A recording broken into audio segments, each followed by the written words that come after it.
Olá, seja bem-vinda, seja bem-vindo ao Mente Aberta Audiobooks. Hoje nós iremos ler na íntegra o livro Diálogo sobre a Amizade de Cícero. Mas antes de começarmos, peço que se inscreva no nosso canal e ative o sininho para receber nossas notificações. Vamos a isso! Diálogo sobre a Amizade, por Cícero. O autor, Marco Túlio Cícero, nasceu em 3 de janeiro, 106 anos antes de Cristo, e foi assassinado em 7 de dezembro, 43 anos antes de Cristo. Sua vida coincidiu com o declínio e queda da República Romana, e ele foi um ator importante em muitos dos acontecimentos significativos de sua época. E seus escritos são hoje para nós uma fonte valiosa de informação sobre tais eventos. Ele foi, entre outras coisas, um orador, advogado, político e filósofo. O entendimento de seus escritos e a compreensão de sua filosofia exige que tenhamos isso em mente. Ele colocou a política acima do estudo filosófico. Este valioso por si mesmo, mas ainda mais valioso como meio para uma ação política mais efetiva. Os únicos períodos de sua vida em que escreveu trabalhos filosóficos foram os tempos em que foi forçadamente impedido de tomar parte na política. Capítulo 1. Das razões que determinaram a Cícero escrever sobre a amizade. Quinto Múcio Álgoro costumava falar sem cessar de seu sogro, Celúcio, e em suas narrativas fiéis e cheias de graça, não hesitava em lhe dar o nome de sábio. Desde que vestia toga viril, fui dedicado por meu pai a Escévola, de modo que, tanto quanto podia e me era permitido, não me distanciava jamais deste velho. E por isso, dissertações sábias, sentenças curtas e engenhosas, tudo recolhendo de sua boca, gravava-o em minha memória e procurava enriquecer-me com a sua ciência. Após a sua morte, dediquei-me a Escévola, o pontífice, de quem não temo declarar que era o homem mais eminente da nossa cidade, por suas luzes e por sua justiça. Mas deste falarei depois. Voltaremos ao Álgore. Lembro-me, entre outras coisas, que assentado um certo dia, segundo o seu costume, em seu hemiciclo com alguns amigos, no número dos quais eu me encontrava, veio a discorrer sobre um acontecimento que então andava na boca de toda a gente. Lembrai-vos, Ático, e mais pelo frequente trato que mantinheis com Sulpício, que surpresa e que descontentamento explodiram em Roma quando este tribuno do povo declarou ódio mortal a que Pompeu, então cônsul, com o qual ele tinha vivido até então na mais estreita e mais viva amizade. Este fato deu a Escévola ocasião de nos contar um entretenimento que Lélio teve sobre a amizade com ele e com seu outro genro, Epifânio, filho de Marco, poucos dias antes da morte de Cipião, o africano.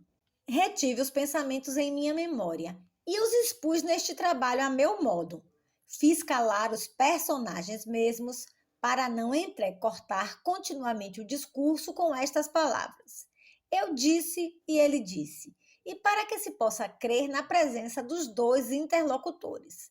Frequentes vezes, havei-me espremido, querido Ático, para escrever sobre a amizade, e este tema me parece igualmente digno de atenção do público e da intimidade que reina entre nós. Decidi-me, pois, sem esforço, persuadido de que, cedendo às vossas instâncias, faria ao mesmo tempo uma obra útil a muita gente. No Catão, o antigo, que escrevi para vós e onde tratei da velhice, pus em cena o velho Catão, porque nenhum personagem me parecia mais próprio para falar desta idade do que aquele que tinha sido velho tanto tempo e que, na mesma velhice, ilustrou-me mais do que qualquer outro. Assim, agora a amizade de Lélio e de Cipião, tendo sido, no dizer de nossos pais, mais que qualquer outra digna de memória, pareceu-me convincente pôr na boca de Lélio esta dissertação que Escévola recordava ter-lhe ouvido fazer. Este gênero de discurso assim sustentado pela autoridade dos homens do passado e dos mais distintos, parece não sei como adquirir mais gravidade. Por isso, quando releio a minha obra, sou muitas vezes sustido na ilusão, a tal ponto de crer que é Catão quem fala, e não eu. Era então um velho que sobre a velhice escrevia a um outro velho. Assim hoje é um amigo muito dedicado que escreve sobre a amizade a seu amigo. No primeiro, é Catão quem fala, porque é o homem mais sábio e talvez mais velho do seu tempo. Agora é Lélio o sábio, porque este é o seu sobrenome, e o amigo célebre, quem trata da amizade. Agora imaginai por um instante não pensar em mim, e crede ouvir o próprio Lélio. Cefânio e Quemúcio e Cévola vêm para a casa do seu avô após a morte do africano. Eles começam a palestra. Lélio lhes responde. Todo o seu discurso refere-se à amizade. Lendo-o, vós vos reconhecereis nele. Capítulo 2. Em que consistia a sabedoria de Lélio, o elogio de Catão. Fânio, tendes razão, Lélio. Nenhum homem foi melhor nem mais ilustre que o africano. Mas deveis pensar que agora todos os olhos se viraram para vós. Só a vós é que se olha como sábio, e só a vós que se chama por esse nome. Nos nossos dias, Catão obtém também esse título. Sabemos que, nos dias dos nossos pais, Atílio foi chamado o sábio, mas ambos deveram esse sobrenome a méritos diferentes. Atílio deveu-o ao seu conhecimento profundo de direito civil e Catão à sua imensa experiência, que de vezes com efeito no Senado e no Fórum, ele brilhou por sua admirável previdência, por sua firmeza na ação e por suas vivas réplicas. Citava-se-o por toda parte, e é assim que na velhice ele possuía, já por assim dizer, o cognome de sábio. Porém, vós merecestes esse título de outro modo, não somente por vossas qualidades naturais e vosso caráter, mas também por vossos estudos e por vossos princípios. Sois sábio, não como o entende o vulgo, mas como o compreendem as pessoas instruídas e como mesmo na Grécia nunca existiu, porque para esses juízes delicados, os que se chamam os 7 sábios não contam no número dos sábios. Em Atenas, não houve, disse, mais do que um. É aquele que o oráculo de Apolo declarou o mais sábio dos homens. Vossa sabedoria para vós, tal como se julga, consiste em colocar todos os vossos bens em vós mesmo e considerar a virtude como superior a todos os acontecimentos humanos. Assim pergunto-me, e a Cévola também, creio como suportais a morte do africano, sobretudo porque notou-se que nas últimas zonas, quando nos reunimos todos no Jardim de Bruto, o Álgore, para nossas conferências ordinárias, estivestes ausente, vós que até então fostes o observador mais exato desse dia e desse dever. Cévola. Sim, Lélio. Muitas pessoas me interrogaram, como disse Fânio, e eu lhes respondi o que já notei, que suportastes com moderação a dor que vos causou a morte de um tão grande homem e de um amigo tão caro, que não pudestes ser afetado, o que foi contrário à sensibilidade do vosso coração, e que se nas últimas nonas não pudestes assistir à nossa conferência, é preciso atribuí-lo à vossa saúde e não ao excesso da vossa aflição. Lélio, o que dizeis é verdade, Cévola, e tendes razão. Eu não podia, por uma dor que me era pessoal, deixar distrair-me de um dever que sempre cumpri, tanto quanto a saúde me permitiu. E não penso que, em qualquer caso, um homem firme possa ser autorizado a interromper as suas funções. Para vós, Fânio, quando me atribuis uma glória bem superior à que eu mereço e reclamo, não ouvi senão a voz da nossa amizade por mim, mas parece-me que julgais mal a Catão, ou jamais houve sábio neste mundo, que é o que me inclino a pensar, ou se houve, foi Catão. Para citar apenas um só caso, como suportou ele a morte de seu filho. Ouvi falar de Paulo Emílio e Vigalo, mas eles perderam filhos crianças, e Catão perdeu em seu filho um homem feito e já provado. Guardai-vos, pois, de considerar qualquer pessoa acima de Catão, mesmo aquele que Apolo, segundo o vosso entender, declarou o mais sábio dos homens, pois de Sócrates louvam-se as palavras e de Catão as ações. Quanto a mim, e agora dirijo-me a vós ambos, eis o que o deveis pensar. Capítulo 3. A morte não foi um mal para Cipião. As virtudes deste romano. Se eu disser que não fui afetado pela perda de Cipião, ficará aos sábios o resolver a que ponto tenho razão nisso, mas certamente mentiria. Com efeito, sofro ser privado de um amigo como esse. A meu ver, e como ouso dizer, nunca existiu até agora. Todavia, a minha dor não é sem remédio. Encontro minha consolação em mim próprio e, sobretudo, no pensamento de que estou isento deste erro que para tanta gente torna tão cruel a perda de seus amigos. Não penso que tenha vindo mal nenhum a Cipião. Se há mal, é só para mim. Ora, afligir-se de seus próprios males não é de um amigo, mas de um egoísta. Quem ousaria negar que o destino de Cipião foi admirável, a menos que ele não quisesse pretender à imortalidade, o que nunca entrou no seu pensamento. Não obteve ele tudo o que a um homem é dado desejar? As altas esperanças que desde a sua meninice fez que dele concebesse os seus concidadãos, ultrapassou-as, na sua juventude, por uma virtude extraordinária. Jamais pediu o consulado e foi 2 vezes cônsul. Primeiro, antes da idade, depois, a seu tempo, e quase muito tarde para a República. Enfim, para a ruína das 2 cidades mais mortalmente inimigas do Império Romano, ele sufocou não somente as guerras presentes, mas as guerras futuras. Quer dizer dos seus costumes tão chãos, da sua piedade para com a sua mãe, da sua liberalidade para com as suas irmãs, da sua bondade para com os seus, da justiça para com todos. Tudo isso vos é conhecido.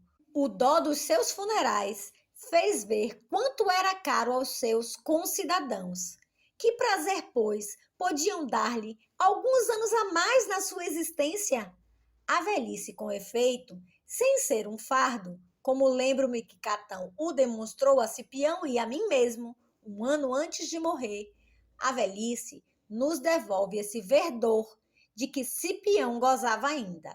Assim, pois, tais foram sua vida, sua fortuna e sua glória, que nada se lhes pode ajuntar. A rapidez da sua morte forrou-lhe a mágoa. Quanto a este gênero de morte, não se sabe muito o que dizer. Sabeis que o público tem as suas desconfianças, mas o que se pode dizer em verdade é que de tantos dias tão brilhantes e tão felizes para Cipião, não foi mais glorioso nenhum que as vésperas de sua morte, quando ao entardecer, após a sessão do Senado, ele foi reconduzido à sua casa, os padres conscritos, os aliados e os latinos. Também parece-nos que de um tão alto grau de glória, ele deveu mais brevemente subir aos céus que aos infernos. Capítulo 4. As almas são substâncias divinas, e depois da morte, abrem um caminho para o céu. Não penso como os que recentemente se puseram a sustentar que a alma perece com o corpo e que tudo é destruído pela morte. Prefiro submeter-me à autoridade dos antigos, à dos nossos pais, que rendiam aos mortos honras religiosas, o que não faria sem dúvida se acreditassem que os mortos eram insensíveis. À dos filósofos que viveram na Itália e cujos preceitos e doutrina introduziram na Grande Grécia, hoje em decadência, mas outrora florescente. A desse homem que o oráculo de Apolo declarou mais sábio, e que sobre esta questão não dizia, como sobre a maior parte das outras, ora uma coisa, ora outra, mas sempre a mesma, isto é, que almas dos homens são divinas, e que à sua saída do corpo no retorno para o céu, este lhe fica aberto, retorno tanto mais fácil quanto foram elas mais justas e mais puras. Era também a opinião de Cipião. Pouco antes de sua morte, como se dela já tivesse pressentimento, em presença de Filo, de Manílio e de muitos outros, de vós também, Sévola, porque me havíeis acompanhado, ele discorreu 3 dias inteiros sobre a República. O fim desse entretenimento versou quase todo inteiro sobre a imortalidade da alma. E Cipião dizia que nos referia às palavras do africano que lhe haviam aparecido em sonhos. Se é verdade que a alma do mais virtuoso se evola mais facilmente no momento em que a morte a destaca da prisão e dos laços corpóreos, pensais que a volta aos deuses pode ser mais fácil que a de Cipião? Temerei, então, afligindo-me disto, mostrar mais inveja do que amizade. Se é verdade, ao contrário, que um mesmo fim afoga a alma e o corpo, e que nenhum sentimento sobrevive, como não há nenhum bem na morte, igualmente não há nenhum mal. Porque o sentimento, uma vez extinto, é absolutamente como se nunca tivesse nascido. Em todo caso, que Cipião haja nascido é o que faz a nossa felicidade e será para Roma, enquanto ela existir, um tema de alegria. Assim, pois, como já tenho dito, o destino foi inteiramente favorável a Cipião. Só foi cruel para mim. Fui o primeiro a entrar na vida e terei de sair também por primeiro. Todavia, a lembrança da nossa amizade é para mim tão grata que tenho por felicidade o viver por haver vivido com Cipião, com quem foi comum o meu cuidado nos assuntos públicos e em coisas particulares, comum a paz em Roma e a milícia nas guerras, e um grande consentimento no que consiste a maior força da amizade nos estudos, nos desejos e nos pareceres. E assim não me lisonjeia tanto este conceito de sábio de que Fânio me falou, especialmente sendo falso, como a esperança de que a memória da nossa amizade há de ser eterna, e tanto mais a tenho no coração, porque em todos os séculos mal se contam 6 ou 8 amigos verdadeiros, em cujo número espero que a amizade de Cipião e de Lélio há de ser conhecida da posteridade. Fânio, e é preciso que o seja, Lélio, mas já que fizeste menção da amizade e temos mais tempo, dar-me-ás o prazer, e creio que também és Sévola, de como costumas sobre outras coisas quando te perguntam, assim da amizade nos dizer que juízo fazes, qual julgas ser a amizade e as regras que sobre ela prescreves? Sévola, a mim certamente me será de grande gosto, e querendo eu pedi-lo, me antecipou Fânio a palavra, por isso a nós ambos nos será muito agradável. Capítulo 5.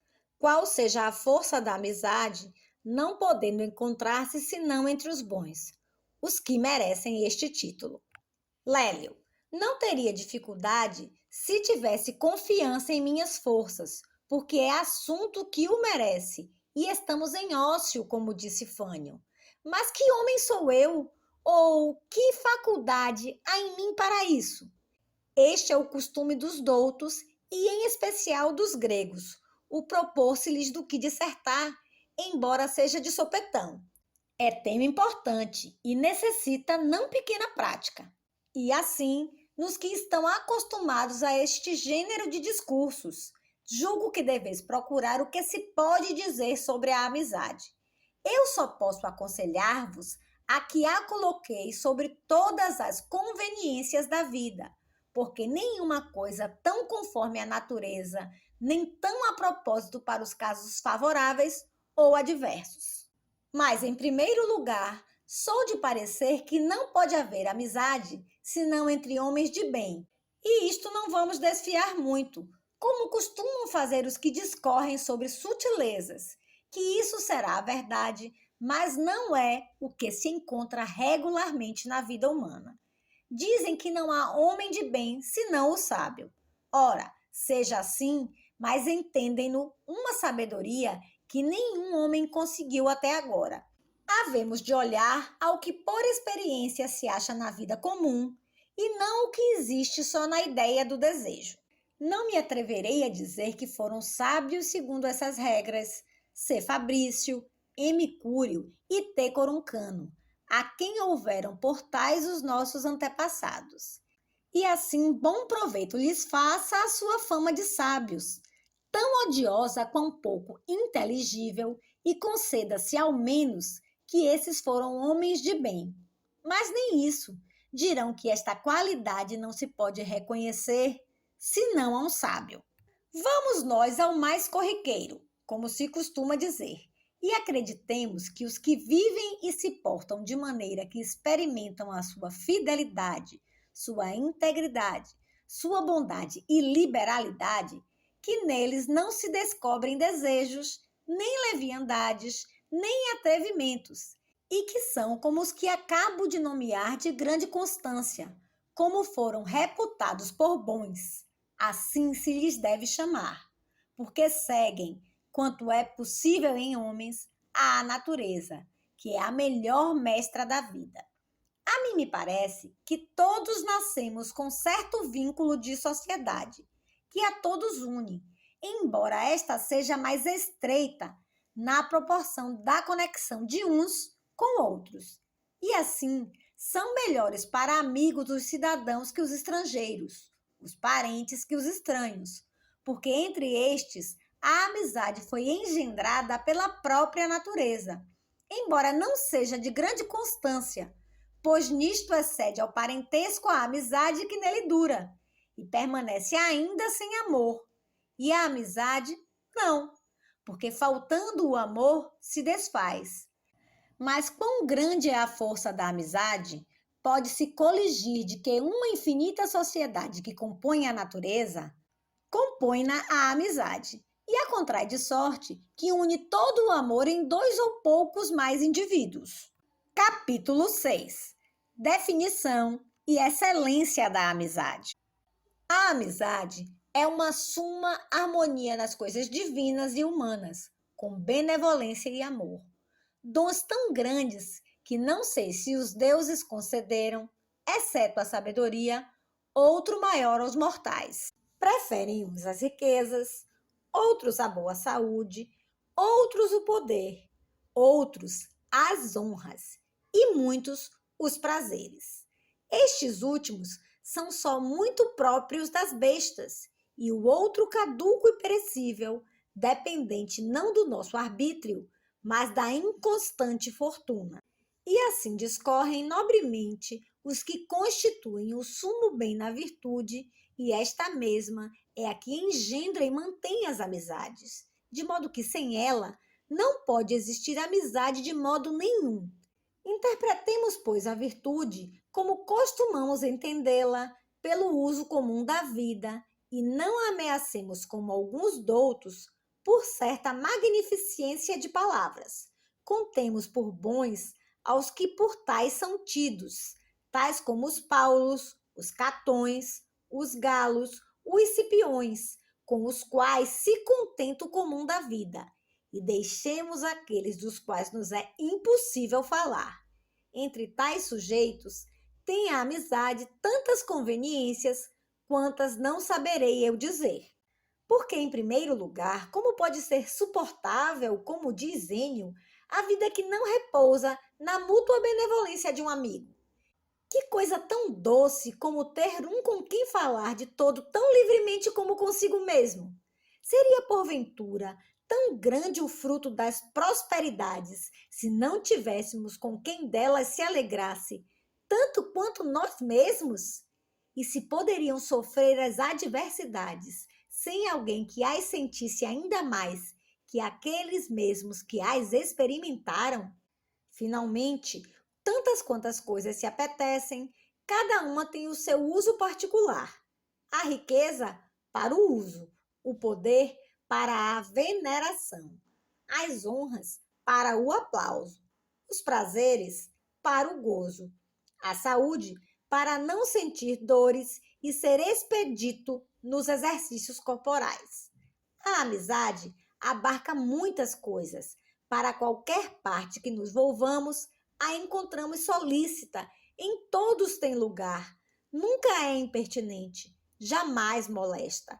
De modo que não usamos mais da água e do fogo, como dizem que dá a amizade. E não falo agora de uma amizade vulgar ou mediana, embora também esta deleite e aproveite, mas da verdadeira e perfeita, como foi a daqueles poucos que são tão afamados. Esta faz mais abundantes as prosperidades e as adversidades, rompendo-as e unindo-as, tornando-as mais suportáveis.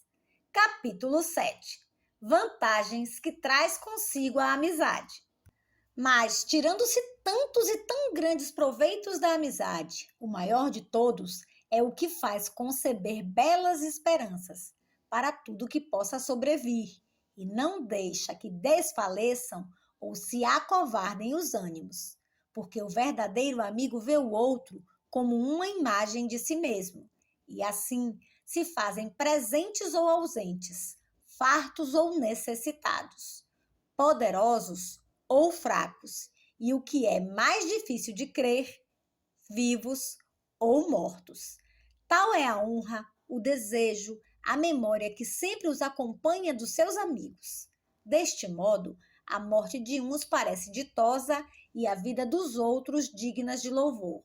Mas se desterra do mundo a união da benevolência, nenhuma casa, nenhuma cidade subsistirá, nem ainda o cultivo dos campos poderá permanecer. E se por isso não se entende bastante quanto seja a força da amizade e da concórdia, das disenções e discórdias, poder-se-á entender, porque que casa há tão forte, que cidade tão estável, que os ódios e as discórdias não possam derrubar?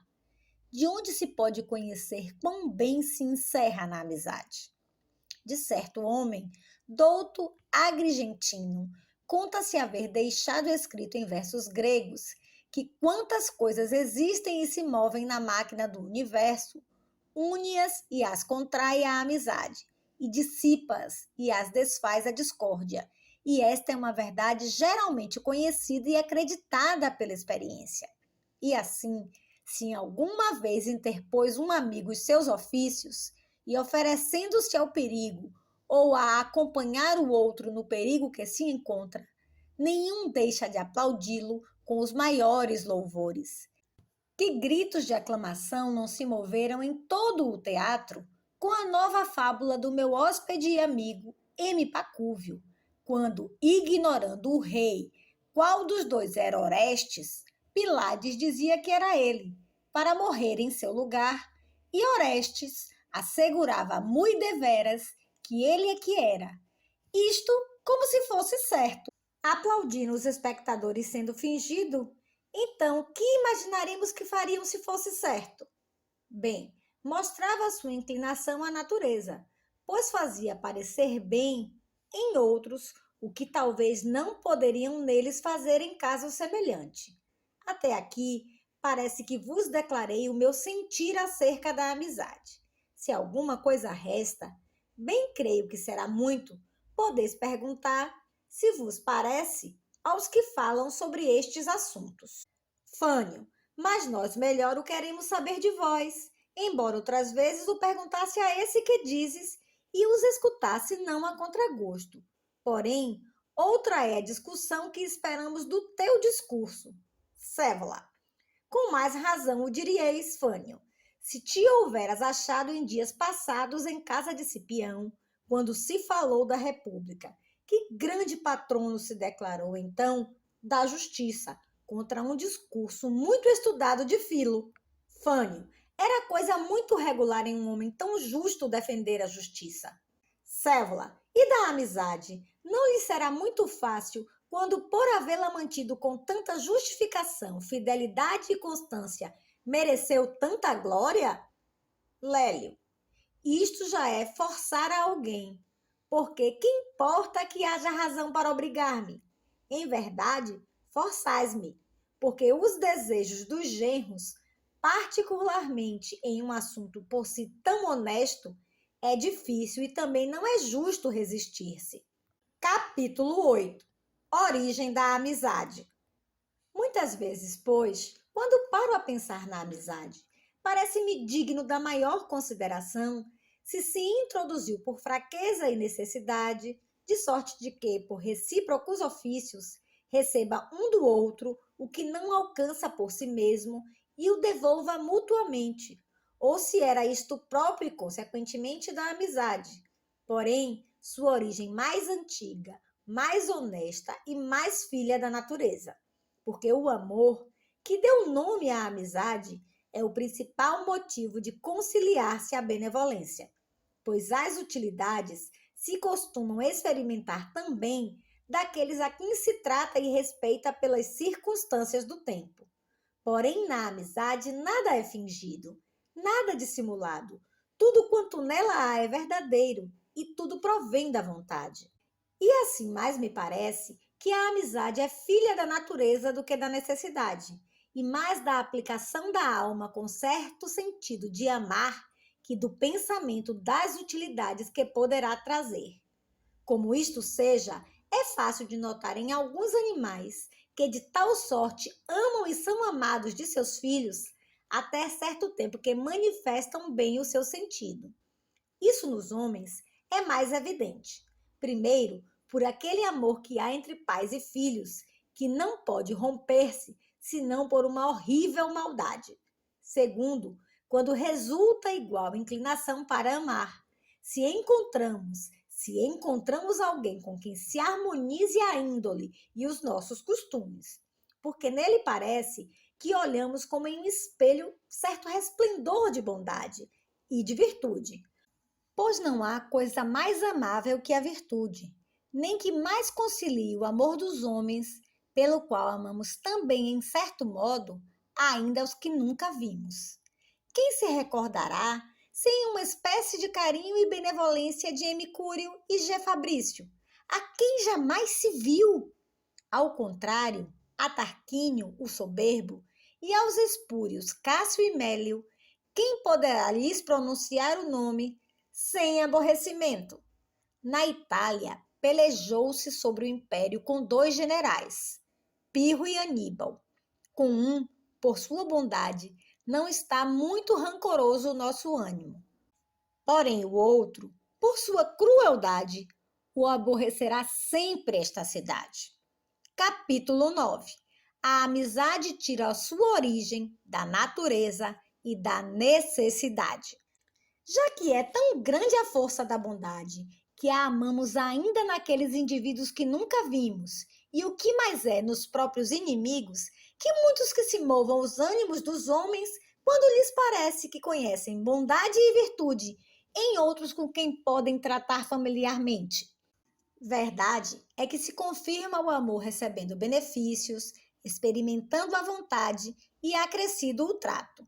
Dessas circunstâncias, unidas ao primeiro movimento do ânimo e do amor, resulta uma admirável grandeza de carinho, o qual, se alguns julgam que nasceu da fraqueza e da necessidade, como se fosse o meio pelo qual qualquer pessoa alcança o de que precisa. Por certo que atribuem à amizade uma origem muito baixa e nada honrosa, por assim dizê-lo, querendo que haja dimanado da escassez e da pobreza. Se isto fosse certo, quanto menos faculdades, quanto menos prendas achara um homem em si mesmo, seria por isso mesmo o mais adequado para a amizade. Porém, é isso muito ao contrário, porque aquele que mais confia de si próprio, que está tão bem guarnecido de sabedoria e virtude, que de nenhum necessita e creia ter todos os bens dentro de si mesmo, é o mais excelente e a propósito para procurar e conservar a amizade. Para que tinha necessidade de mim, Cipião? Para nada. nem eu dele tampouco, mas eu o amava, admirado, em certo modo, da sua virtude. E ele me estimava a mim, levado de alguma boa opinião sobre os meus costumes. E acrescido o trato, aumentou-se o carinho, do qual, embora se deduzissem muitas e grandes utilidades, não nasceram as causas do amor de esperança alguma de consegui-las. Porque assim como somos bons e liberais, não porque o exige o agradecimento, mas porque naturalmente somos inclinados à liberalidade, do mesmo modo na amizade, não cremos que se tenha de desejar por nenhuma esperança de interesse, mas porque no amor consiste o seu maior proveito. São muitos contrários a este modo de pensar os que, ao modo dos brutos, tudo encaminham para os deleites. Não é maravilha, pois, porque homens que fizeram o ídolo dos seus pensamentos de um objeto tão vil e desprezível, nada possam conceber alta, magnífica, nem divinamente. Deixemos tais homens fora do nosso discurso e acreditemos que naturalmente, sem engendrar a inclinação de amar e o amor da benevolência, quando se manifesta a bondade, e os que a querem se aplicam e aproximam mais a gozar do trato e costumes daqueles a quem começaram a amar, a ser iguais neste amor e mais inclinados a servir ao seu amigo do que a ser gratificados por ele. Esta honrosa concorrência é que há de existir entre os amigos. Assim se tirarão da amizade grandes utilidades, e será mais ilustre e mais certo sua origem da natureza que da necessidade.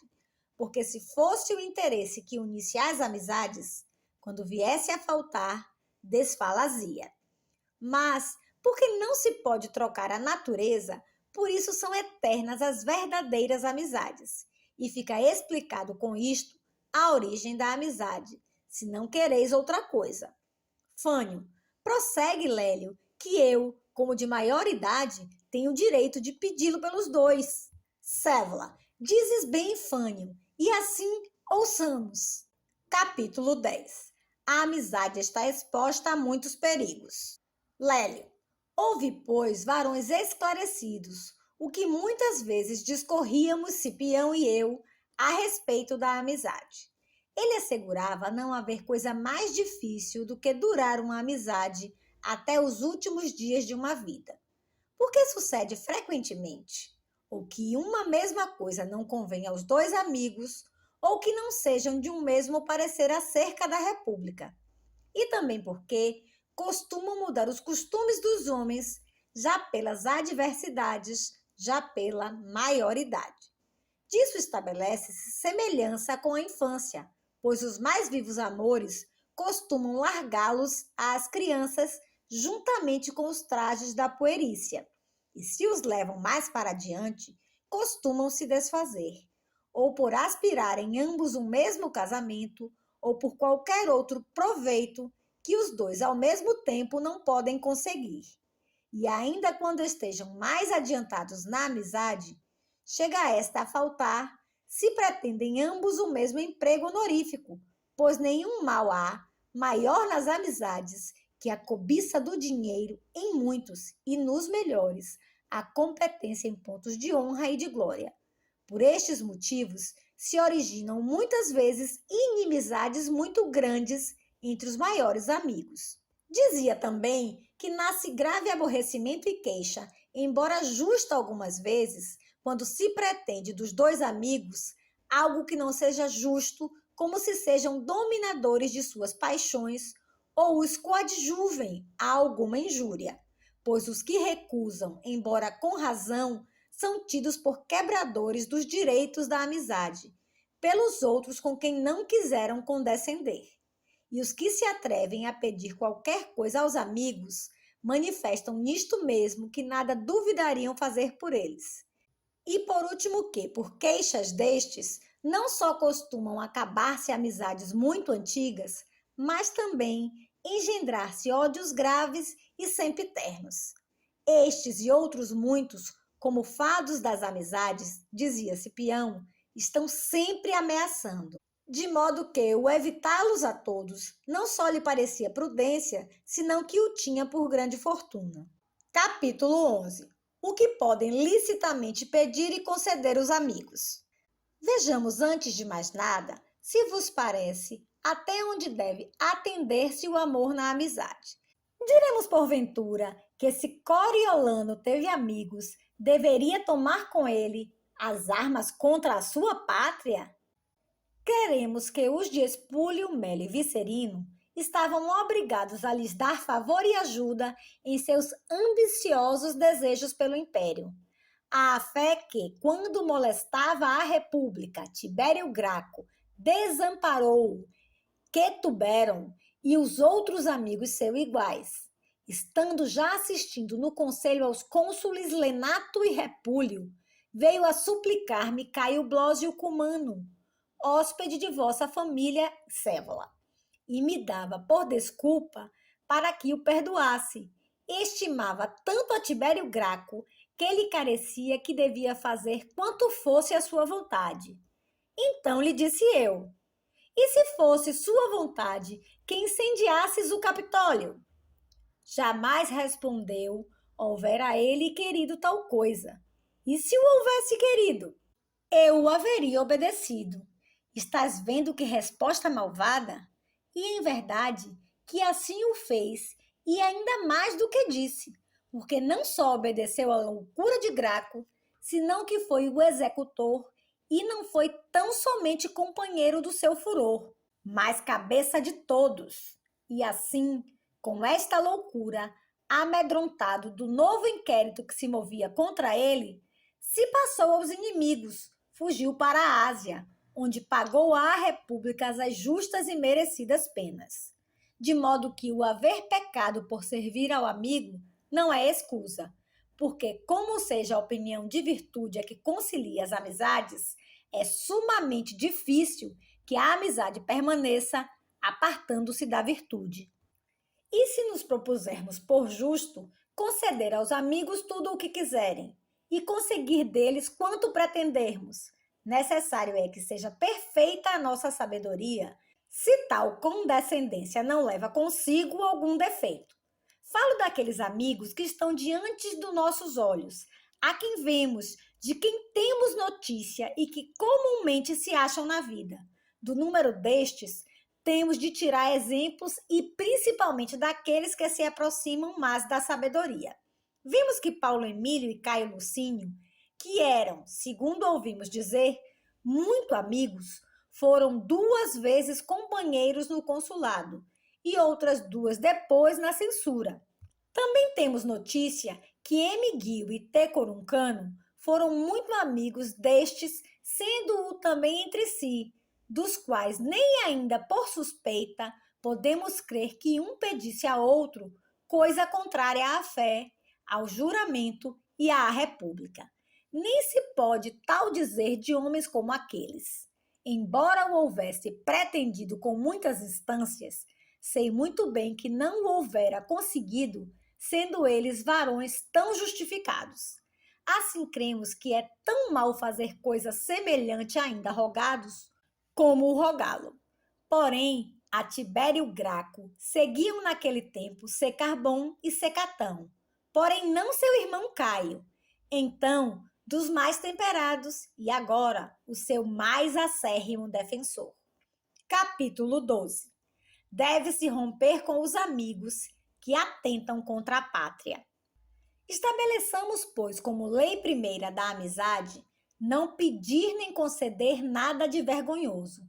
É uma desculpa indigna de ser admitida em qualquer pecado, e principalmente naqueles contra o Estado, confessar que se agiu por um amigo. Com efeito, digo isto, Fânios e Cévola, porque somos obrigados a prever de longe os perigos que ameaçam a República. Nossos discípulos e nossos costumes já começam a desviar-se do caminho seguido pelos nossos antepassados. Tibério Graco tentou fazer-se rei. Que digo? Ele até reinou alguns meses. Terá o povo romano jamais visto ou ouvido dizer coisa semelhante? Mesmo após a morte de Tibério, Quantos males fizeram sofrer a Cipião Násica, seus amigos e parentes? Não posso lembrar-me sem lacrimejar. Suportamos carvão como pudemos, por causa do castigo recente de Tibério. Que devemos esperar do tribunato de Caius? Não ouso prever. O mal se expande pouco a pouco e, uma vez fixado, progride rapidamente. Vereis todo o mal que já nos fez por causa do escrutínio. Primeiro a lei Gabinha e 2 anos depois a lei Cássia. Parece-me que já vejo o povo separado do Senado e os negócios mais importantes decididos segundo o capricho da multidão. Porque haverá muito mais gente interessada em aprender como se faz o mal do que como se resiste a ele. Mas por que estas reflexões? Para que ninguém sem companheiros intente semelhantes empresas. É preciso advertir as pessoas de bem que, se por infelicidade se encontrarem incautamente com tais amizades, não creiam que estejam tão atados que não possam separar-se, quando são culpadas de crimes contra o Estado. É necessário estabelecer pena contra os maus e punir não menos severamente os cúmplices que os chefes desses atentados ímpios. Que homem em toda a Grécia foi mais ilustre e mais poderoso que Temístocles? General na Guerra Médica, salvou a Grécia da servidão. Mais tarde, exilado por inveja, não suportou a injustiça de sua ingrata pátria. Fez o mesmo que, há 20 anos, fizera Coriolano conosco. Nenhum nem outro encontrou quem os ajudasse contra sua pátria. Assim, ambos deram-se morte com suas próprias mãos. É por isso que um tal acordo de maus não somente não deve ser coberto pela escusa da amizade, como deve ser punido por toda espécie de castigo, a fim de que ninguém julgue permitido seguir um amigo, ainda quando declare guerra contra sua pátria. Pelo curso que tomam as coisas, não sei se esta infelicidade sucederá à nossa pátria, e não me interesso menos pelo futuro da República do que pelo seu estado presente. Capítulo 13. Não se devem admitir certas opiniões estranhas sobre a amizade. Que seja esta, pois, a primeira lei da amizade, de não pedir nem fazer pelos nossos amigos, senão coisas honestas. Mas não esperemos que nos roguem, demonstremos sempre zelo, jamais desleixo. Ousemos também dar-lhes livremente nossos conselhos. Que a autoridade de um amigo que aconselha o bem seja na amizade todo-poderosa, que ele a utilize para advertir com franqueza e, mesmo se for necessário, com severidade, mas saibamos obedecer à sua voz. Alguns homens considerados sábios na Grécia professaram, segundo ouvi dizer, ideias bem estranhas, mas nada escapa às suas argúcias. Segundo alguns, devem-se evitar as amizades muito estreitas, porque não convém que um ser somente se inquiete por muitos. A cada um lhe bastam seus próprios cuidados, e é coisa desagradável empenhar-se em negócios alheios. O mais cômodo é manter bem frouxos os laços da amizade, a fim de poder firmá-los ou largá-los quando se quiser. O ponto capital para bem viver é a tranquilidade, dizem eles. E como poderá gozar a alma se está sempre preocupada com os outros? Outros ainda professam uma doutrina mais desonrosa para a humanidade. Já tive a oportunidade de tocar levemente neste ponto. Devem-se procurar amizades, dizem eles, pelos auxílios e vantagens que possam oferecer, e não por benevolência e afeição. Assim, aquele que menos possui coragem e força é que deseja com ansiedade os amigos. Conclui-se que as benfeitorias da amizade serão mais procuradas pelas mulheres que pelos homens, pelos pobres que pelos ricos, pelos infelizes que por aqueles que passam por afortunados. Eis uma admirável sabedoria. Mas parecem remover o sol do universo aqueles que afastam da vida a amizade.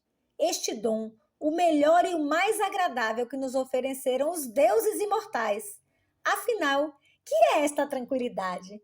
Poderá seduzir à primeira vista, mas na realidade é condenável por vários motivos, pois não é razoável deixar de empreender ou abandonar, uma vez empreendida, qualquer ação honesta sob pretexto de tranquilidade. Se afastarmos qualquer solicitude, não é sem trabalho que a virtude poderá combater os vícios contrários a ela. Assim, a bondade combate a malícia, a castidade, a devassidão, a coragem, a covardia.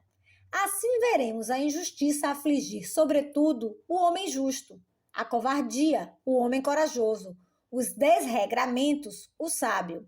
É, pois, próprio de uma boa alma rejubilar-se do bem e aborrecer-se do mal.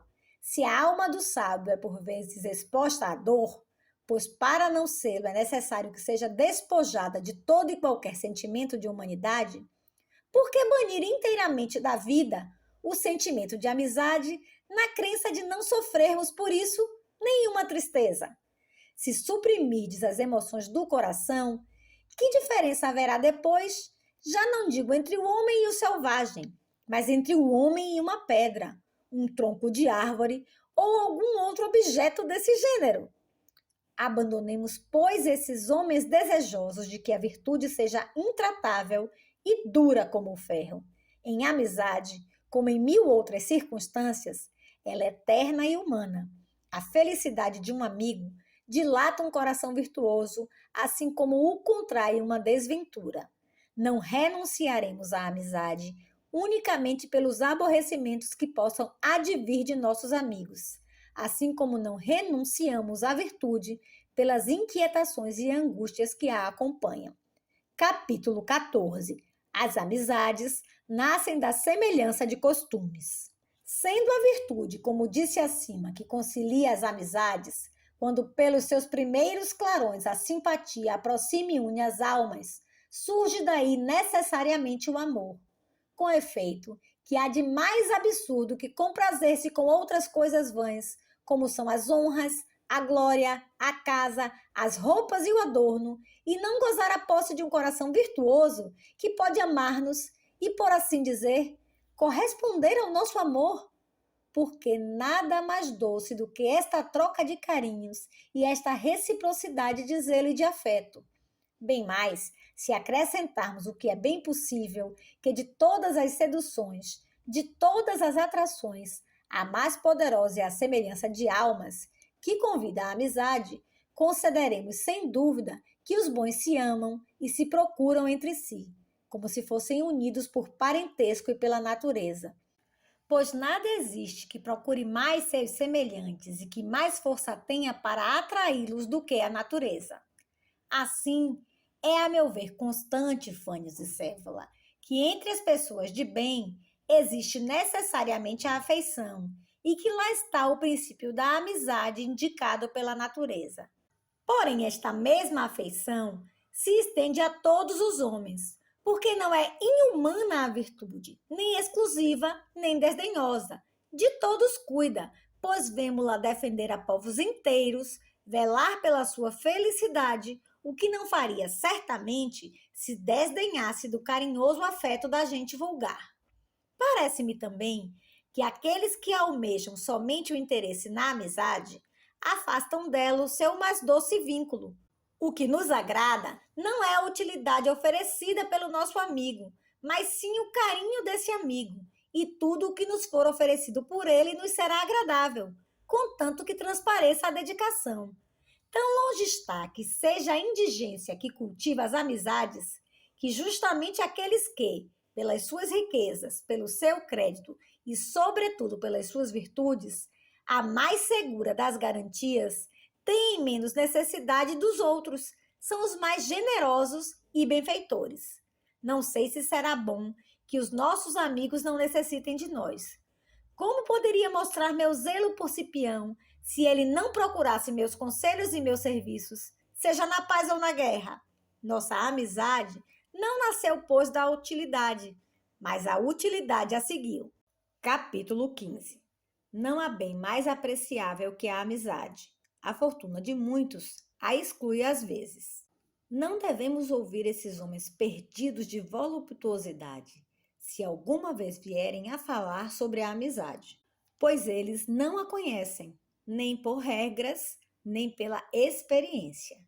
Qual homem, santo Deus, que se sujeitaria a viver na abundância de todas as coisas, a transbordar de riquezas, sob a condição de jamais amar nem ser amado por ninguém?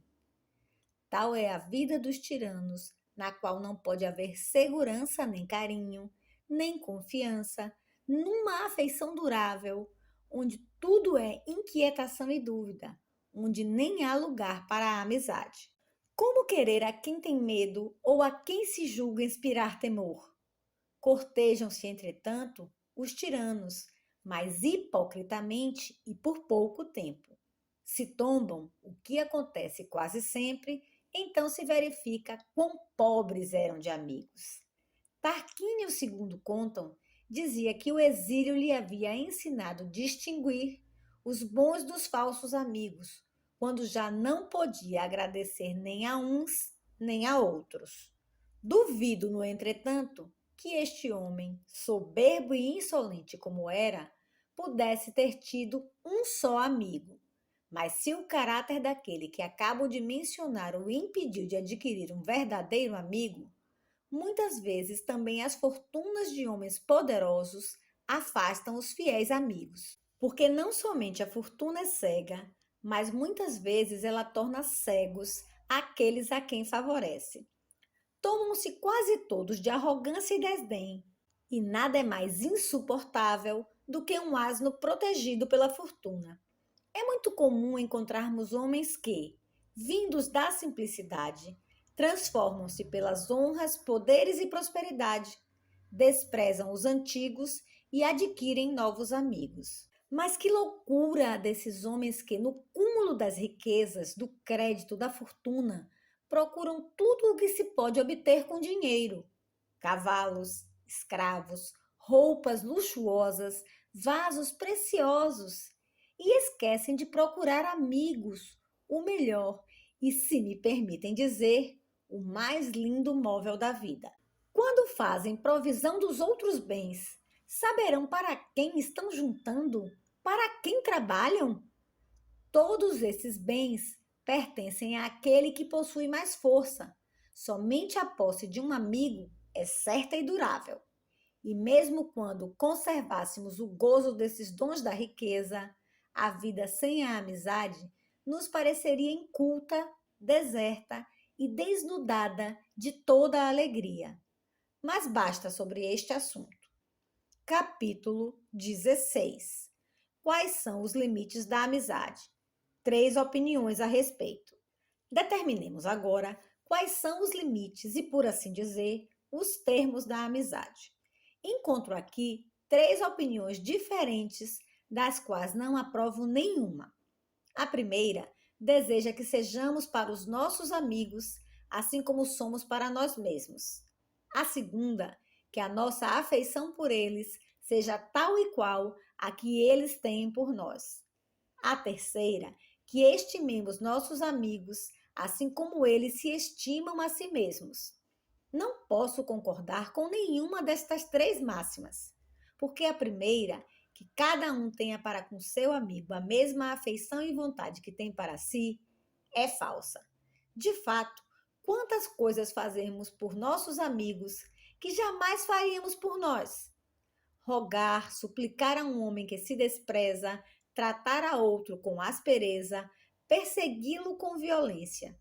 Coisas que, em causa própria, não seriam muito decentes, nos negócios dos amigos tornam-se muito honrosas. Quantas vezes um homem de bem abandona a defesa de seus interesses e os sacrifica, em seu próprio detrimento, para servir os de seu amigo? A segunda opinião é a que define a amizade por uma correspondência igual em amor e bons serviços. É fazer da amizade uma ideia bem limitada e mesquinha, sujeitá-la assim a um balanço entre a despesa e a receita. Parece-me que a verdadeira amizade é mais rica e mais generosa, não calcula com exatidão, com medo de oferecer mais do que recebeu. Não se deve temer na amizade que se vá dar demais ou que se vá perder alguma coisa. A terceira máxima é a mais perniciosa de todas.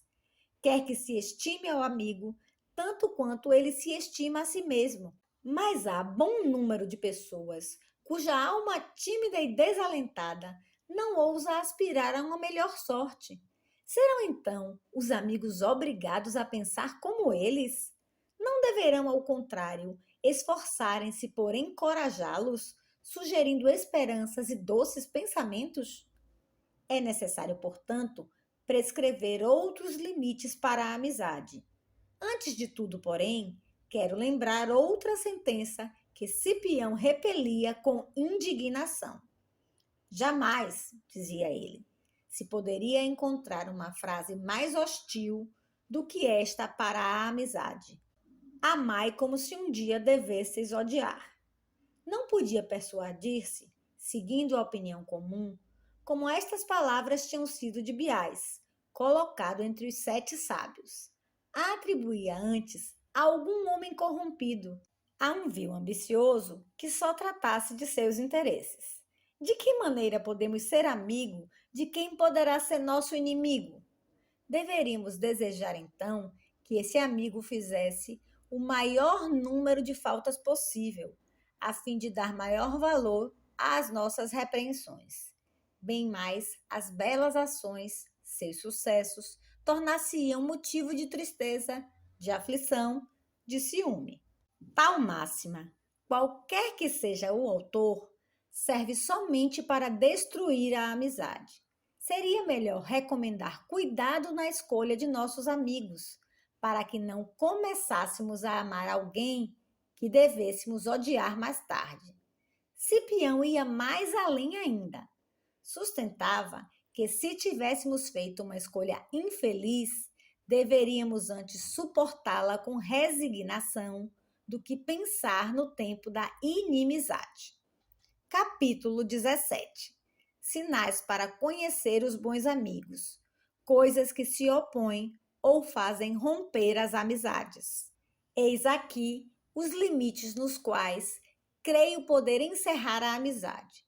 Que os costumes dos amigos sejam sempre puros, que uma inteira comunhão de bens, de pensamentos, de vontade exista entre eles. E mesmo se por infelicidade um deles necessitar de auxílio do outro, em alguma empresa de justiça duvidosa, mas de onde dependa sua vida ou sua honra, pode-se, neste caso, desviar um pouco o caminho certo, contanto que daí não resulte a desonra. A amizade, com efeito, condescende até um certo ponto. Todavia, não se deve negligenciar o desvelo de sua reputação.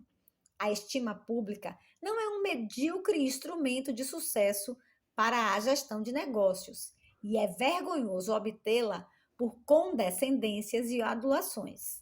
Contudo, deve-se procurar o apoio da virtude, que segue sempre o afeto. Mas volto novamente a Cipião, que fazia da amizade o ponto principal de seus discursos. Muitas vezes se queixava de que os homens, tão cuidadosos para com as coisas, a ponto de poder dizer quantas cabras e ovelhas possuíam, não pudessem dizer o número de seus amigos. Se se trata de comprar um rebanho, tomam a maior atenção, mas em se tratando de amigos, não têm o menor cuidado, não conhecem sinais certos, marcas pelas quais possam reconhecer os homens feitos para a amizade. É preciso escolher homens firmes, sólidos e constantes, mas a espécie é rara e é difícil conhecê-los antes de experimentá-los. Ora, esta experiência só poderá ser feita dentro da amizade. Assim, a amizade precederá o julgamento, tornará, pois, impossível a experiência. É próprio de um homem prudente conter o primeiro ímpeto de seu afeto, como o de um coche que usamos, e experimentar os amigos, como se experimenta um cavalo novo, a fim de conhecer seu caráter por todas as faces. Comumente, um pouco de ouro basta para mostrar como é frágil a amizade de alguns. Outros, que puderam resistir a um pouco de ouro, sucumbem diante de uma soma considerável. Se encontrarmos quem prefira a amizade ao dinheiro, onde achar aquele que não prefira as honras, as magistraturas, os comandos, o poder, a autoridade? Colocai de um lado todos esses bens, do outro os direitos da amizade, e contai os que se declaram por estes. A natureza humana é fraca para resistir à tentação do poder, e se para obtê-lo precisamos sacrificar um amigo, acreditamos que a falta se justifica pela grandeza do interesse. Muito dificilmente encontraremos amigos verdadeiros entre os homens que se ocupam dos negócios públicos ou que procuram honras. Onde está o homem que prefere a elevação de um amigo? E sem ir muito longe, porque a companhia na desgraça parece à maioria dos homens um fardo pesado e penoso. Não é fácil encontrar quem consinta em repartir o infortúnio. Enio disse com razão: o amigo fiel se reconhece nas infidelidades da sorte.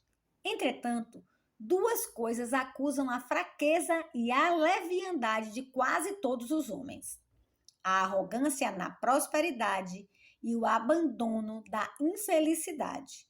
Ou melhor, desprezam-nos quando se acham numa situação feliz ou nos abandonam quando nos encontramos em má situação. Capítulo 18. Fundamentos da constância em amizade.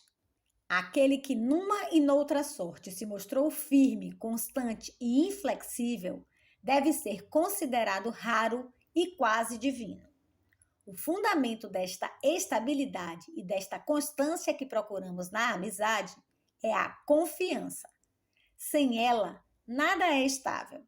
Escolhemos, pois, um amigo de costumes simples e fáceis, que pense e sinta como nós. Tudo isto conserva a fidelidade. Uma alma dissimulada e tortuosa não pode ser fiel.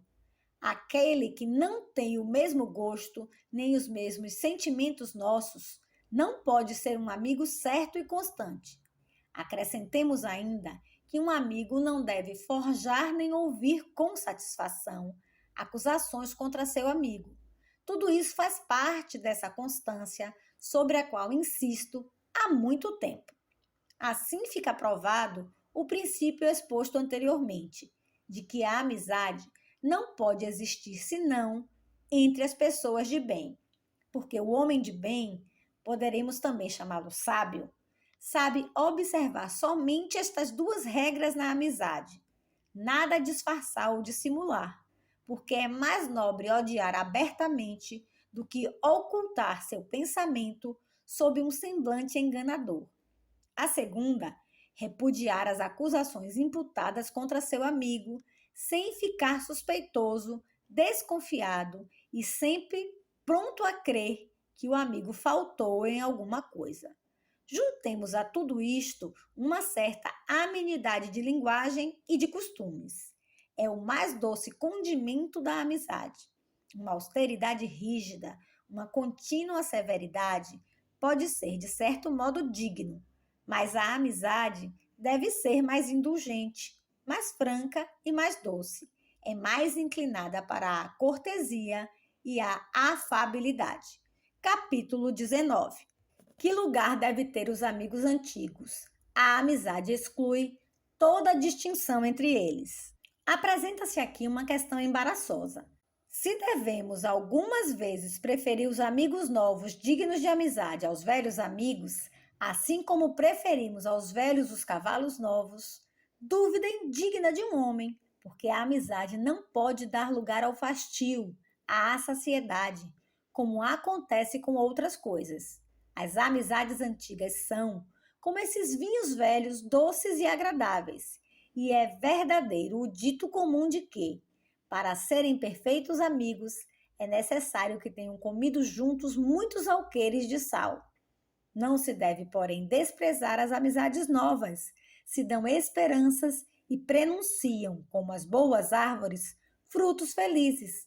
Contudo, as amizades antigas devem conservar o seu lugar, pois é muito grande a força da antiguidade e do hábito. E voltando à comparação feita há pouco, não há ninguém que, podendo escolher livremente, não prefira montar um cavalo com o qual esteja habituado do que um outro, ainda não experimentado. Esta força do hábito não se observa somente para com os animais, mas também com as coisas inanimadas. Assim, os lugares montanhosos, os mais primitivos, nos agradam após ter ali permanecido por muito tempo. Um ponto essencial na amizade, porém, é a igualdade entre o superior e o inferior. Existem frequentemente superioridades incontestáveis, como a de Cipião no nosso rebanho, por assim dizer. Entretanto, jamais se preferiu a Filos, nem a Rupílios, nem a Múmios, nem a qualquer de nossos amigos, mesmo inferior. Mas a que Máximo, seu irmão, homem de raro mérito, ainda que inferior a ele, o respeitava como seu superior, só porque era mais velho e queria que sua glória ressaltasse sobre todas as dele. Eis o exemplo que deve ser imitado por todos. Adquirimos superioridade de virtude de espírito ou de fortuna? Precisamos reparti-la com os nossos, comunicá-la aos nossos parentes. Nascemos de uma família obscura? Temos parentes menos favorecidos pelo talento ou pela sorte? Devemos dar-lhes força, riqueza, honras e glória. Conhecemos através das fábulas heróis que, por ignorância de seu nascimento e raça, permaneceram durante algum tempo como escravos e que, após reconhecidos como filhos de deuses ou de reis, conservaram sempre amor àqueles que durante muitos anos tiveram como pais. Como muito maior razão devemos ser assim para os nossos verdadeiros pais, pois os mais doces frutos do gênio, da virtude, de toda superioridade, são aqueles que repartimos com os nossos. Capítulo 20.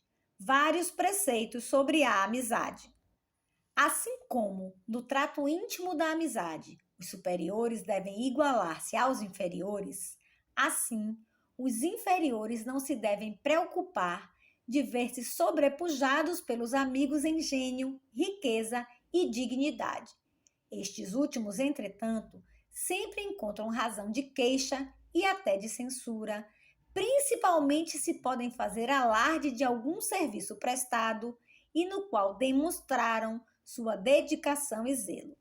Odiosa, por certo, é a casta de homens que lançam em rosto seus serviços, dos quais se devem lembrar aqueles que os recebem e não quem os faz.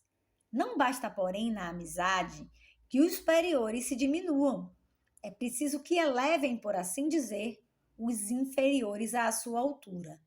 Há muitas pessoas que deturpam o encanto da amizade pela impressão de serem depreciados, o que acontece somente àqueles que se creem dignos de desprezo.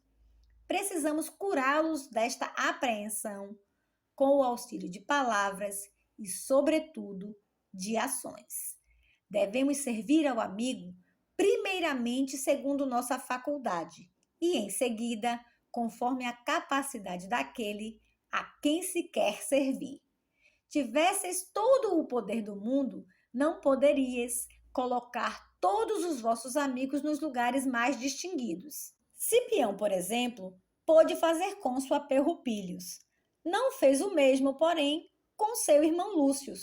Ainda que pudesseis oferecer tudo ao vosso amigo, seria necessário verificar até onde iam suas forças. Não se podem julgar perfeitamente as amizades, senão quando a idade fortificou e amadureceu os caracteres. E se os moços, a quem anima um gosto semelhante pela caça ou pelos louros, formam entre si certas ligações, não são por isso amigos. A esse respeito, as amas e os pedagogos reclamariam, a título de ancianidade, o primeiro lugar em nossa amizade. Sem dúvida, não devemos esquecê-los, mas a afeição que se lhes dedica é de outra natureza. Sem a maturidade da razão, não há, pois, amizade durável. A diversidade dos gostos desune as amizades. E se os bons não podem amar os maus, nem os maus amar os bons, é unicamente a dissemelhança dos seus costumes e gostos que o determina.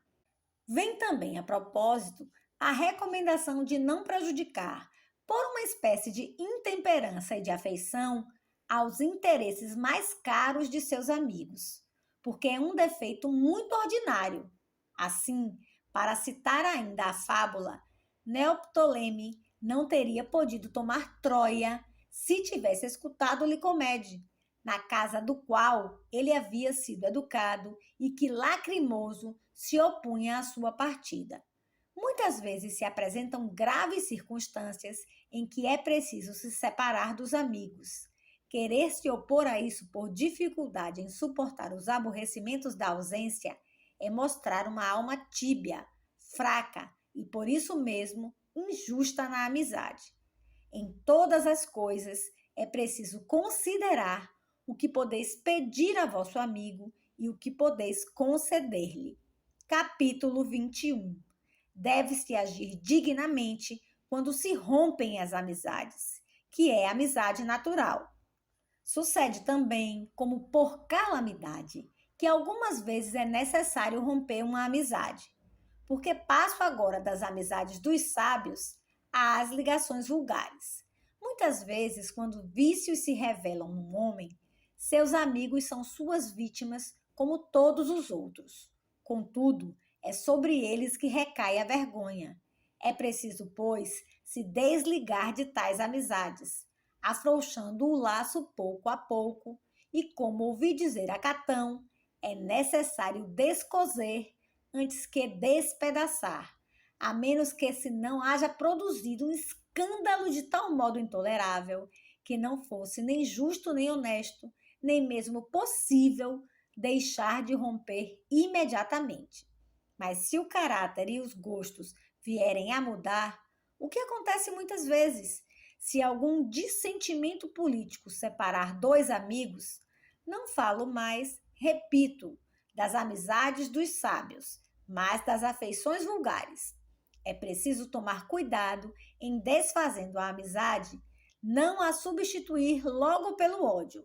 Nada mais vergonhoso, com efeito, que estar em guerra com aquele que se amou por muito tempo. Por minha causa, como sabeis, Cipião renunciou à amizade de que Pompeius. Por causa dos partidos que dividiam a república, separou-se de Metelos, nosso colega. Nestas duas circunstâncias, ele se conduziu com gravidade, com autoridade, sem mostrar nem azedume, nem ressentimento. Apliquemo-nos, pois, antes de tudo, em afastar toda causa de ruptura. Se, contudo, acontecer alguma coisa que a amizade pareça extinta antes do que estrangulada, temamos, sobretudo, que ela se não mude em ódio violento, que traz sempre consigo as querelas, as injúrias, os ultrajes. Por nós, suportemos esses ultrajes quanto forem suportáveis e prestemos esta homenagem a uma antiga amizade, de modo que a culpa caiba a quem os faz e não àquele que os sofre. Mas o único meio de evitar e prevenir todos os aborrecimentos é não dar nossa afeição, nem muito depressa, nem às pessoas que não são dignas. São dignos da nossa amizade aqueles que trazem consigo os meios de se fazer amar. Homens raros. De resto, tudo o que é bom é raro, e nada é mais difícil do que achar alguma coisa que seja em seu gênero perfeita em tudo. Mas a maior parte dos homens não conhece nada de bom nas coisas humanas, senão o que lhes interessa, e tratam seus amigos como aos animais, estimando mais aqueles de quem esperam recolher mais proveito. Também são eles privados dessa amizade tão bela e tão natural, por si mesma tão desejável, e o seu coração não lhes faz compreender qual é a natureza e a grandeza de tal sentimento. Cada um se ama a si mesmo, não para exigir prêmio da sua própria ternura, mas porque naturalmente a sua própria pessoa lhe é cara. Se não existe alguma coisa de semelhante na amizade, não se achará nunca um verdadeiro amigo, porque um amigo é um outro nós mesmos. Se vê nos animais aprisionados ou selvagens, habitantes do ar, da terra ou das águas, primeiro se amar a si mesmos, porque este sentimento é inato em toda criatura. Em seguida, desejar e procurar seres da sua espécie para se unir a eles, e, nessa procura, mostram um afã e um ardor que não deixa de ser semelhante ao nosso amor, quanto mais essa dupla inclinação na natureza do homem, que se ama a si próprio e que busca um outro homem, cuja alma se confunde de tal modo com a sua, que de duas não faça mais de que uma. Capítulo 22. Não é razoável procurar nos amigos qualidades que não tem quem as procura, condições da amizade verdadeira. A maioria dos homens, em sua injustiça, para não dizer em sua impudência, quer possuir amigos tais como eles próprios não seriam. Exigem o que não têm. O que é justo é que, primeiro, sejamos homens de bem e, em seguida, procuremos o que nos pareça sê-lo. Só entre homens virtuosos se pode estabelecer esta conveniência em amizade, sobre a qual insisto há muito tempo. Unidos pela benevolência, guiar-se-ão nas paixões a que se escravizam os outros homens. Amarão a justiça e a equidade. Estarão sempre prontos a tudo empreender uns pelos outros e não se exigirão reciprocamente nada que não seja honesto e legítimo. Enfim, terão uns para os outros não somente deferências e ternuras, mas também respeito. Eliminar o respeito da amizade é podar-lhe o seu mais belo ornamento. É, pois, erro funesto crer que a amizade abre via livre às paixões e a todos os gêneros de desordens. A natureza deu-nos a amizade não como cúmplice do vício, mas como auxiliar da virtude, a fim de que a virtude, que sozinha não poderia chegar ao ápice, pudesse atingi-lo com o auxílio e o apoio de tal companhia. Aqueles para quem esta aliança existe, existiu ou existirá, deverão vê-la como a melhor e a mais feliz que se possa fazer para atingir o soberano bem. Digo numa tal sociedade que se encontram todos os bens desejáveis, a honestidade, a glória, a tranquilidade e a alegria da alma, todos os bens em uma palavra, que tornam a vida feliz e sem a qual ela não poderia sê-lo. Se quisermos esta felicidade suprema, apliquemo-nos à virtude, sem a qual não poderíamos adquirir nem a amizade, nem outro objeto dos nossos desejos.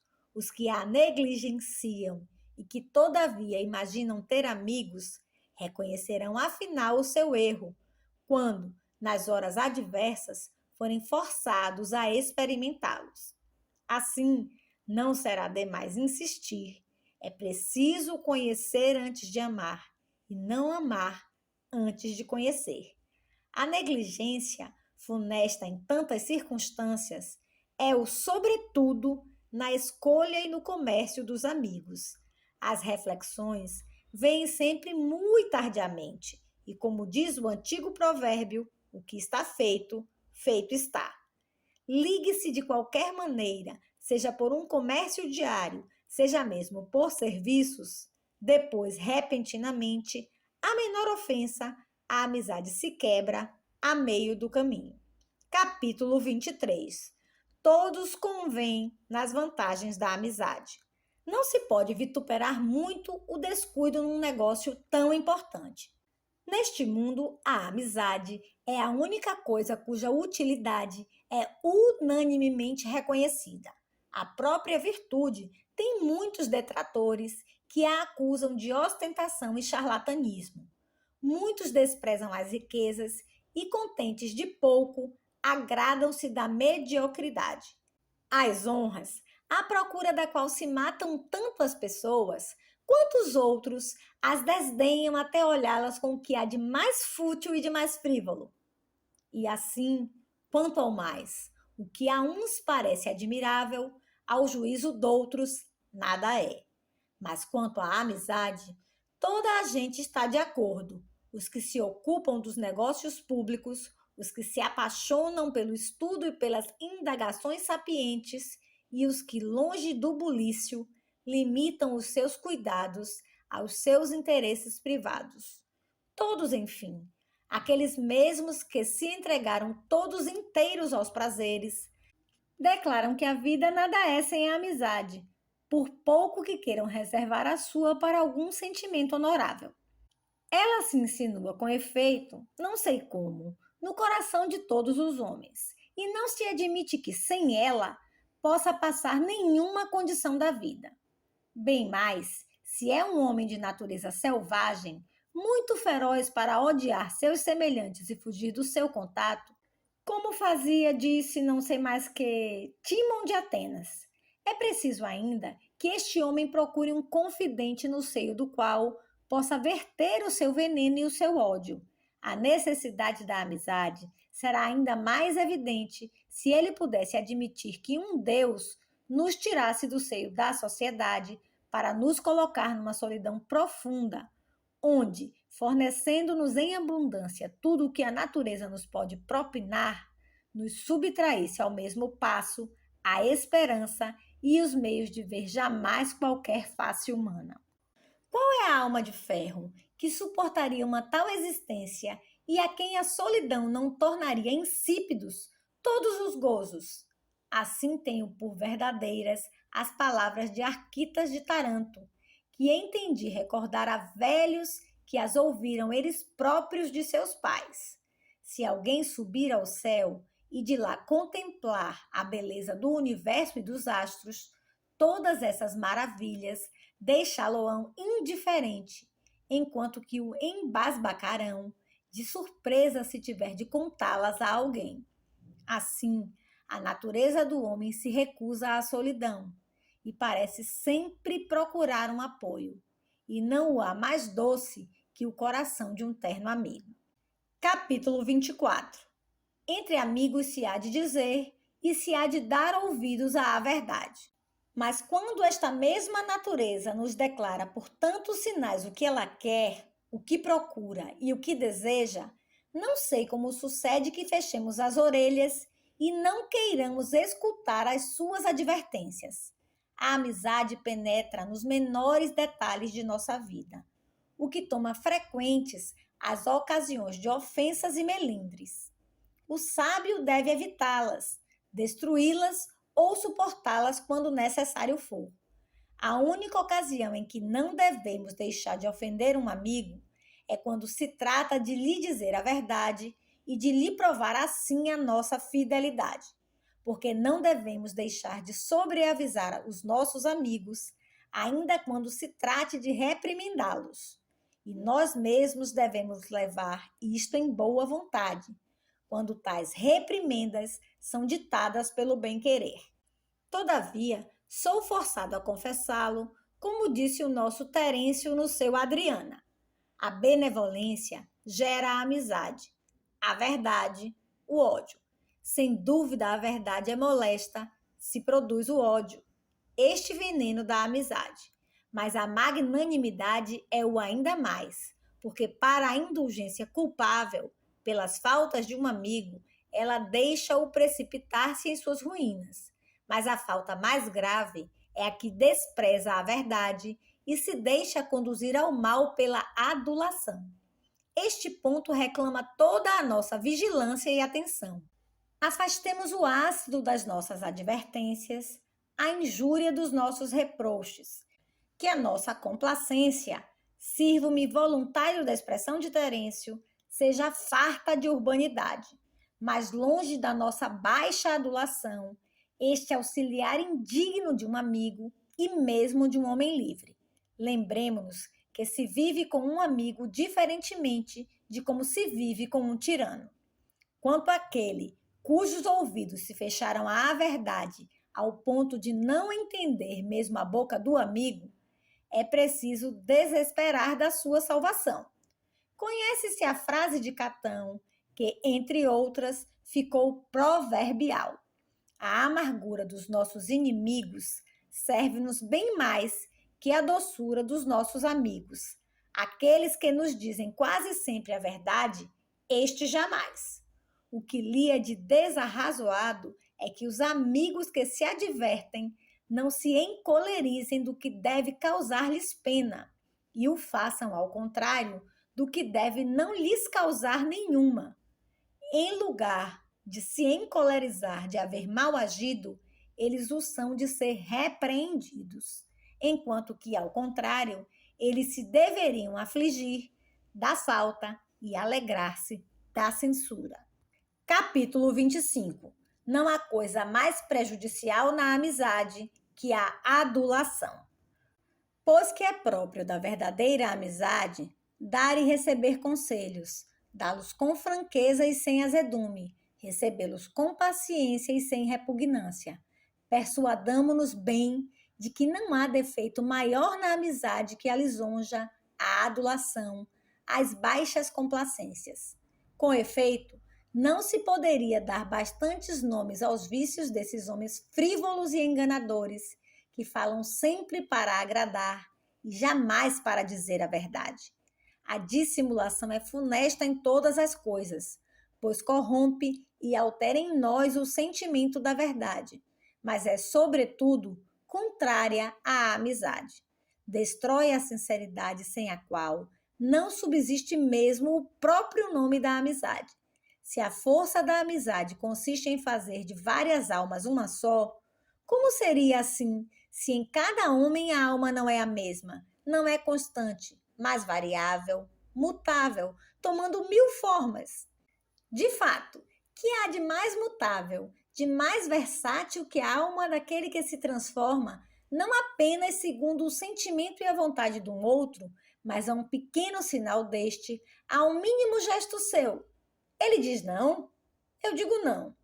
Ele diz sim, eu digo sim. Numa palavra, eu me impus a obrigação de tudo aplaudir, como disse Terêncio, sobre a máscara de Gnaton.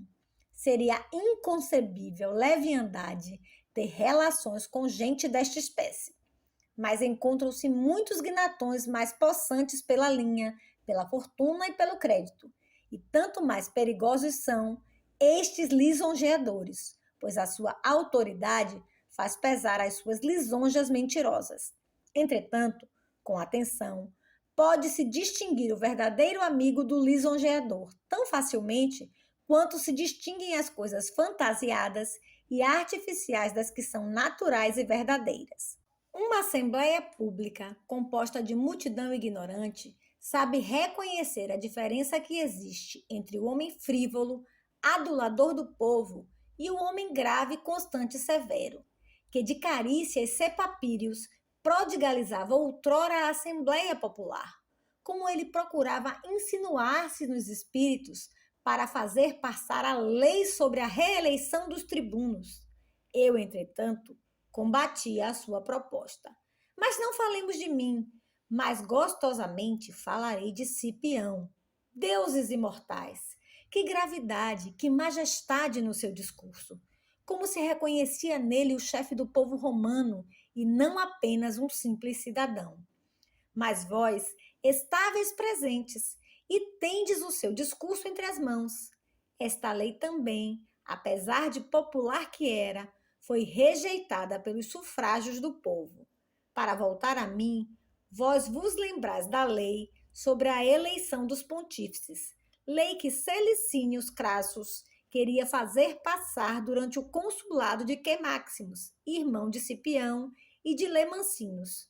Vós sabeis quanto essa lei parecia popular, pois transferia ao povo a eleição dos colégios, e foi o próprio Crassus quem primeiro deu o exemplo de falar ao povo voltado para o fórum.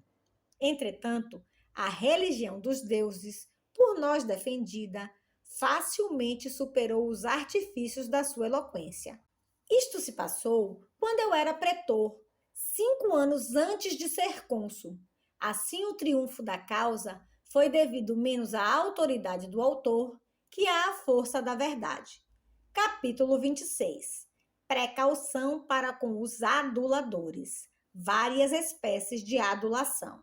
Assim, se sobre o próprio palco, pois desta forma podemos chamar a Assembleia Popular, onde se dá tanta importância à ilusão e ao prestígio, a verdade guarda ainda tanta força, por pouco que seja mostrada e exibida à luz, que força não terá ela na amizade, que toda inteira repousa sobre a verdade?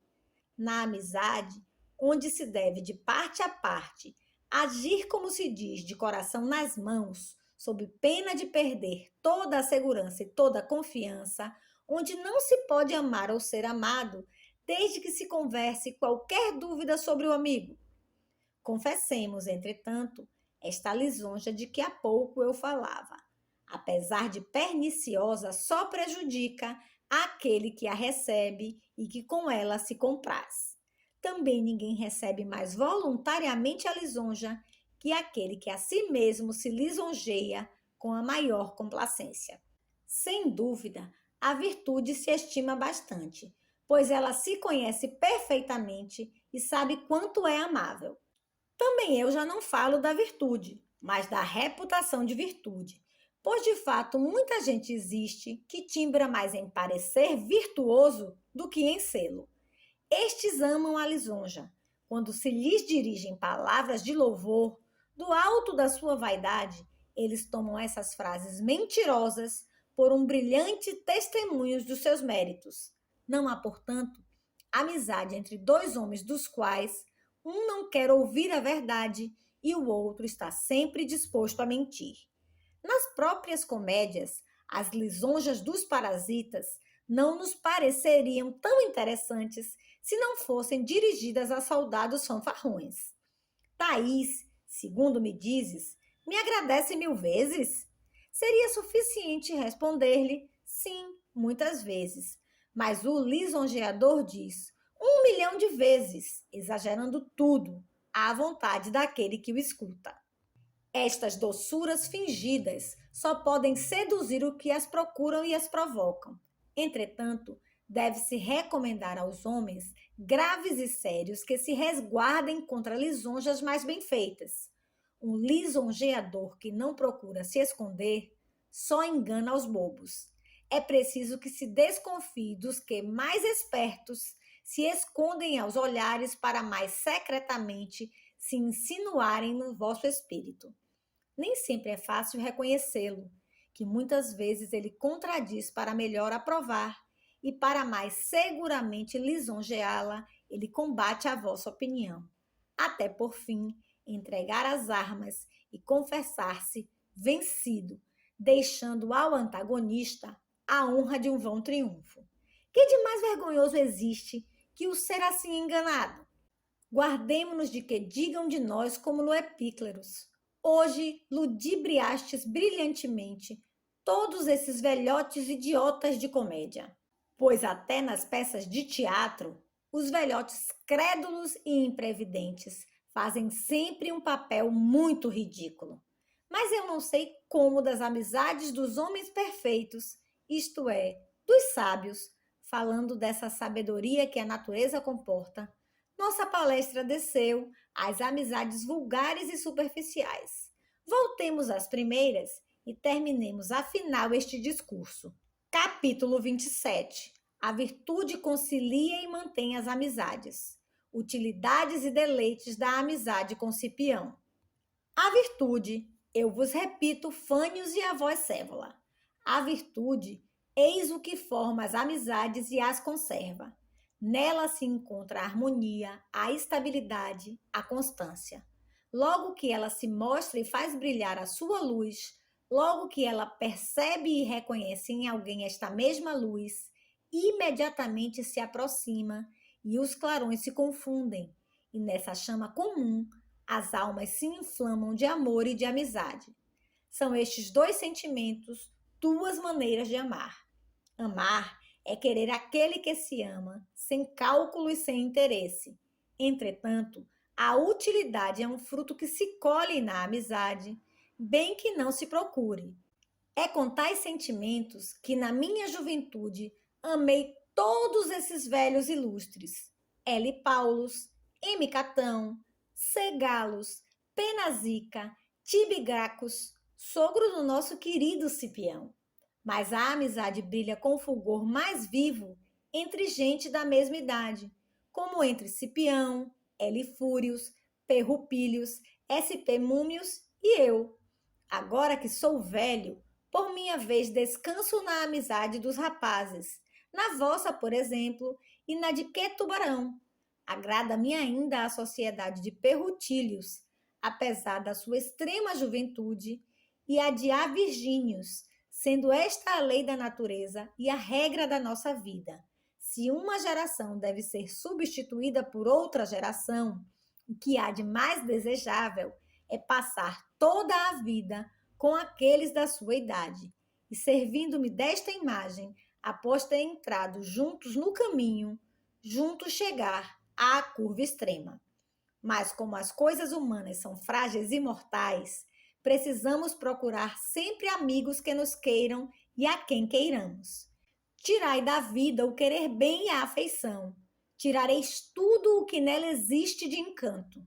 Cipião, apesar do golpe que tão subitamente o levou, para mim vive e viverá sempre, pois o que eu amei nesse grande homem foi a sua virtude que não morre. Ela não brilha apenas para mim, que dela gozei sem cessar. Para a posteridade, o seu fulgor subsistirá ainda.